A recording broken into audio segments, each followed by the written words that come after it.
Magandang araw, kabayan. Ito po ang balita. Tuan dili. Tuon na lang ta. Karon ta kay may madali. Huwag tayong magkumpiyansa, mga ka-idol.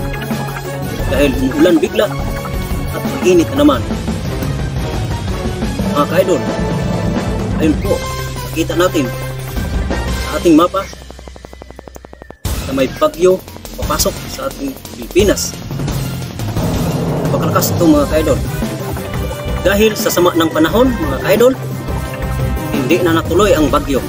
Malayo na, mga ka-idol. Natakot. At yun po, balitang tuan dili, tuon na lang ta. Aron ta nga madali.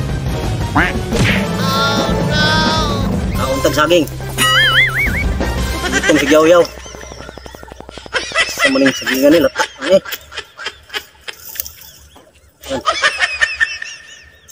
Ang ka-idol.